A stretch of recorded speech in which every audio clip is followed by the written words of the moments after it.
Pemirsa, sesuai dengan komitmen Wali Kota Denpasar, I Gusti Ngurah Jaya Negara yang menyatakan komitmennya untuk menyelesaikan persoalan infrastruktur, akhirnya ditindaklanjuti oleh OPD terkait.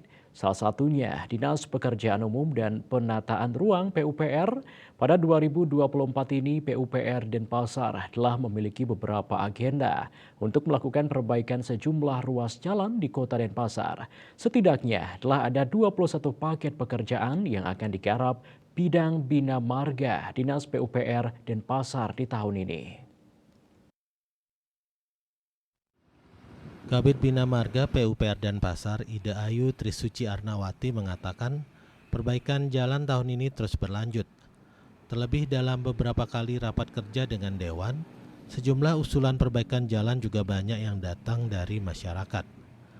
Trisuci Arnawati mengatakan tahun ini PUPR menganggarkan pagu dana sedikitnya 100 miliar rupiah yang akan digunakan untuk membiayai perbaikan jalan. Sumber dana ini berasal dari APBD Denpasar serta sebagian lagi dari dana alokasi khusus. Adapun ruas jalan yang akan mendapat penanganan tahun ini diantaranya Jalan Gunung Sampang, Jalan Kenyeri 3, Jalan Pondok Indah, Jalan Saridana 2, Jalan Saridana 3, dan Jalan Saridana 4.